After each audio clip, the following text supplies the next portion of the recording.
Hey, it's Rod Thorson. Good morning after the show on Wednesday. Thank you for tuning in yesterday and today on the radio, 1220 AM, 1039 FM, or on your smartphone anywhere on the free WLPO app. Thanks for being one of the tens, if not, I think over 100,000 people now who have checked out the WLPO Facebook page. We carried the press conference live on Facebook yesterday.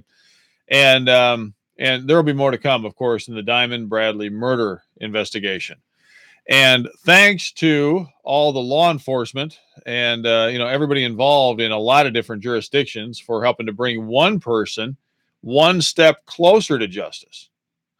Now, I think there's some hard questions, and some of these came up briefly this morning, and I think they need to be asked. Okay, so I thought I'd ask it in my Rodcast here after the show today. And the reaction is interesting, the reaction to this case. And here's one of the hard questions. Now, we've got a young man who came here 8 years ago from Russia, allegedly. And if this were a brown-skinned person with a Latin-sounding name, would we be acting or reacting any differently to this case? If this case involves someone other than a young black woman who is presumably on the poor side of town, would there be any different reaction to this case than we're seeing right now? Well, I think it's just kind of interesting to hear the reaction on the radio and then to see and read the reaction on the WLPO Facebook page, because obviously the Facebook amateurs, they don't want to ask about some things, whether it's the immigration status of somebody, but they'd certainly be asking about immigration status of an alleged perpetrator if he was brown-skinned and had a Latin-sounding last name.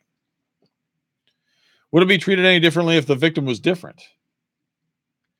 Is this case being treated by you and me any differently because she's a high school dropout and maybe involved in some unseemly behavior? Who knows? All I know is that you and I should go to bed tonight just thanking our lucky stars if our kids and young people aren't involved in bad stuff like this. I mean, we're getting a glimpse of the seamy underbelly of society here. And I don't know if there's more of it or if it's just higher profile now. But, there's some cautionary tales here. There's some lessons about behavior online. There's some lessons, too, about who to trust. Is there a time in the past decades when your 16-year-old daughter might have even known a guy in his 20s or 30s if it wasn't an uncle?